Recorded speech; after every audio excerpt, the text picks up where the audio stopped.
Bismillahirrahmanirrahim. Assalamualaikum warahmatullahi wabarakatuh. Sahabat Yuk Ngaji Yuk, channel tercinta yang dirahmati Allah Subhanahu wa taala.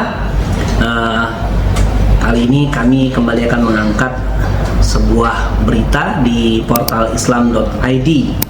Ya, judulnya mencoret-coret ustadz.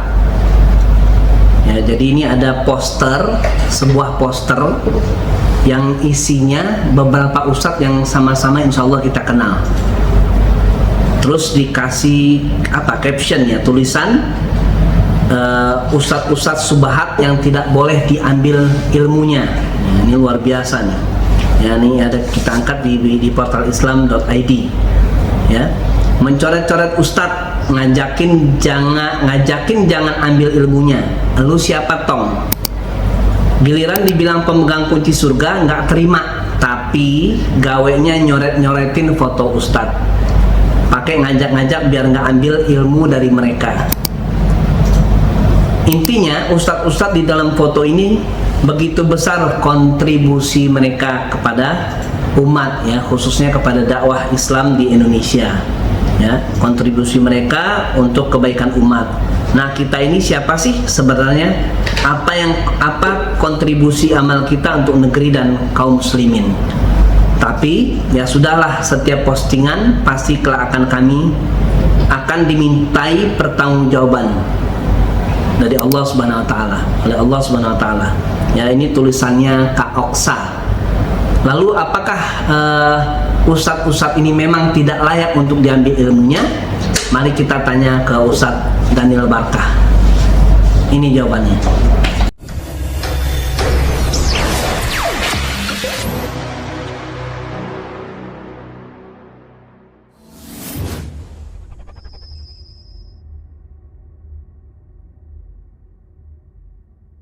Kenapa? Murid itu ngetes guru itu susah. Apa alat tesnya? Dari seorang murid bisa ngetes gurunya. Itu gimana? Guru SD, syarat jadi guru SD. Yang nulis anak SD, itu gimana? Di mana-mana kalau ingin bikin syarat, maka yang menentukan yang lebih tinggi dibanding yang disyaratkan. Sekarang jamaah, dia bikin persyaratan, ustadz kami harus begini. Lah dia kan jamaah. Kenapa dia bisa mensyaratkan ustadz? Itu kan susah, itu sudah rancu dari awal. Nah, itulah fitnah akhir zaman, fitnah umat ini tuh begitu. Ketika murid kemudian dia memberikan sebuah syarat, ini ustadz layak diikuti, ini ustadz tidak layak diikuti. Itu dari mana dia punya pengetahuan layak dan tidak layak? Kan dia murid. Kecuali kalau dia guru. Ini murid yang tidak pantas ditemenin, ini murid yang pantas ditemenin. Wajar guru ngomong begitu? Wajar, karena guru tahu siapa muridnya. Tapi kalau murid, ini guru yang tidak pantas kita dengar, ini guru yang kita pantas dengar. Itu gimana? Antum lah masuk SD. Kenapa nggak masuk? Itu guru yang tidak pantas didengerin. Ngomong itu. Lu siapa? Maksudnya itu guru matematika. Oke, kagak mau, itu alasannya gitu. Gak usah bawa itu guru tidak kompeten, ente aja kagak siap belajar sama dia gitu kan. Karena memang gitu loh maksudnya. Jadi kalau si murid mempertanyakan kualitas guru itu agak susah. Nah, ada cumannya. Saat si guru ini menyampaikan ilmu agama, dan ketika ilmu agama yang disampaikan dia masih memiliki referensi. Ada referensi di dalamnya. Dia menyebutkan Quran, dia menyebutkan hadis. Pemahaman Qurannya pemahaman yang disebutkan oleh para ulama, Mujahid, Ikrimah, Ibnu Abbas, dan lain sebagainya. Membahas hadis juga sama, berdasarkan qaul para ulama madhabnya. Sehingga apa yang dia sampaikan tetap punya pijakan yang kokoh. Silakan ikuti. Walaupun sebetulnya tadi, murid sehebat apapun, dia tidak bisa menilai gurunya. Ini ada ungkapan sederhana, tapi ini antum bisa cek ya. Ada pengajian Ustadz Zulkarnain As-Sunusi. Ini Masya Allah ya, hafidhullah ta'ala. Ada muridnya, kata Ustadz Zulkarnain itu begini, jangan-jangan antum ini kalau ketemu Syekh Albani, terus sholat Syekh Albani, terus sholat antum beda dengan sholat Syekh Albani. Yang antum salahkan bukan antum, tapi antum akan menyalahkan Syekh Albani. Syekh Albani salah nih, gerak-geraknya. Kayaknya bukan guru kita lagi sekarang. Baru aja. Itu murid sekarang tuh gitu ngomong gitu. Sejak kapan dia si murid lebih pintar daripada syekhnya gitu? Kan kita susah gitu, Pak. Ngukur mengetes guru susah gitu. Yang ada guru ngetes murid gitu, Pak. Tapi ini kan pertanyaan sekarang banyak yang begitu. Akhirnya murid itulah yang menentukan siapa gurunya, bukan guru yang menentukan siapa muridnya. Imam Ahmad bin Hambal kedatangan calon murid. Dia sediakan air buat wudhu. Disiapkan. Kan dulu kan pakai wadu tuh kayak bejana, disiapin. Ditutup lah pakai kayu, karena sunahnya kan kalau air terbuka harus ditutup. Malam-malam itu jam sekian, mungkin lah kalau pakai jam itu dilihat masih penuh airnya.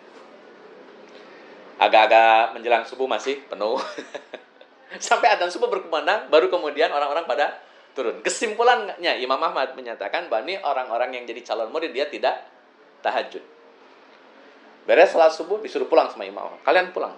Loh, kenapa Syekh? Kami baru datang ini. Kalian gugur. Saya sudah tes dan kalian gugur. Loh, kapan tesnya? Nggak ada tuh yang namanya wawancara. Nggak ada yang namanya obrolan tertulis ataupun lisan.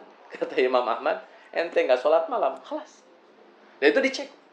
Masih utuh nih air. Karena kalau itu airnya berkurang, kemungkinan dipakai. Gitu. Ternyata nih air tidak berkurang. Berarti nggak ngapa-ngapain yang di atas nih pada ngegur.